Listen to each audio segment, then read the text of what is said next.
자, 마지막 시간 이제 보충 프린트 하면서 정리하도록 할게요.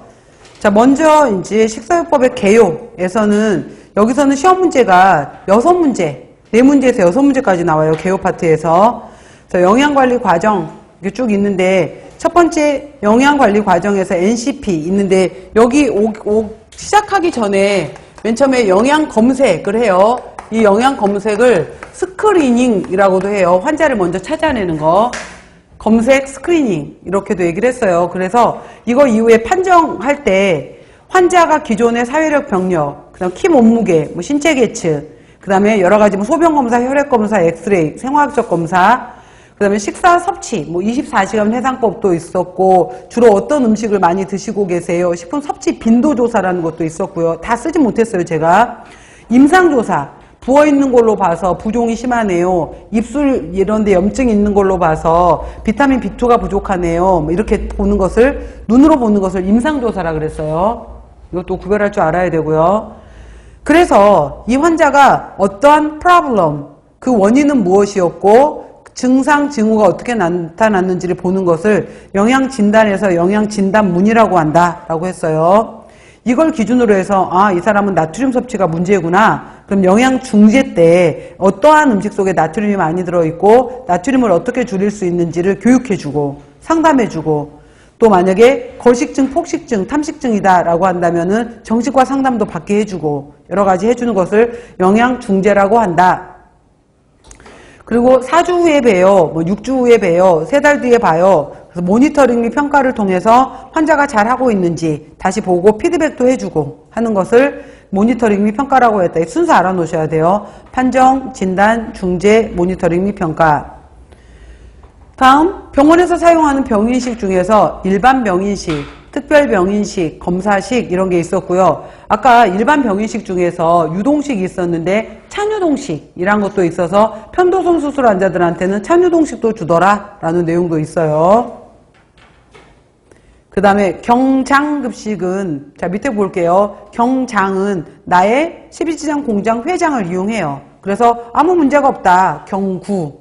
근데 입이라든지 식도 위쪽에 문제가 있다면 경관을 할 수도 있어요. 그래서 만약에 경구 섭취가 가능한가 했을 때 안 된다. 아니요. 한다든지 해서 이제 경관으로 넘어왔는데 4주 이상인데 4주 이상이 아니면 코로 꽂고요. 4주 이상이다 그럼 밖에서 꽂는다라고 했어요.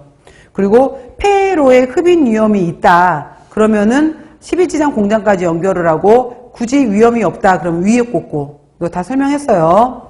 그 다음에 볼루스 주입, 간헐적 주입, 지속적 주입, 주기적 주입이라는 것도 있었어요. 정맥 영양에서 2주 이내이면은 말초 정맥 영양, 2주 이상이면은 중심 정맥 영양이다 라는 내용도 있었고요. 갑자기 굶겼던 사람한테 음식을 먹게 되면서 문제가 되는 재급식 증후군도 있어요. 그래서 이러한 경우를 예방하기 위해서는 천천히 조금씩 먹이면서 확인을 해봐라 라는 것도 있어요. 모니터링 해라. 넘기시고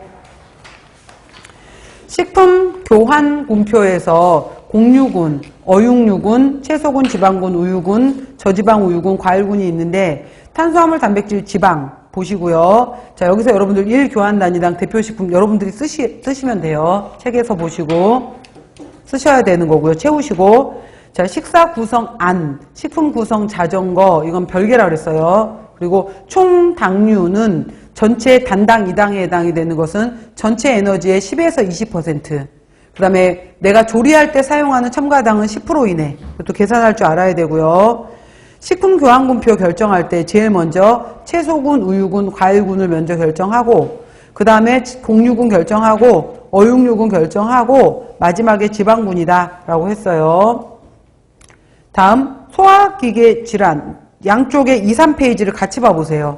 2페이지, 3페이지를 동시에 보시게 되면은 쭉 있어요. 연하곤란, 위식도 역류질환, 위염, 위12지장 궤양, 위하수, 덤핑증후군, 설사, 지방변증, 개실염, 과민성 대장증후군, 만성염증성 장질환, 변비 쭉 다 정리가 되어 있어요. 자, 여기에서 이제 연하곤란 환자는 특히 뇌졸중 이후에 마비적 연하곤란이 왔다. 이런 말이 나오게 되면은 1단계 식사였었을 때는 맑은 국물 주지 말고 되직한 식사를 줘라 라고 해서 뭐 연두부, 호상 요구르트 이런 느낌들이 있었어요. 되직한 당 고형식, 퓨레식을 제공한다. 여기에 연두부라든지 호상 요구르트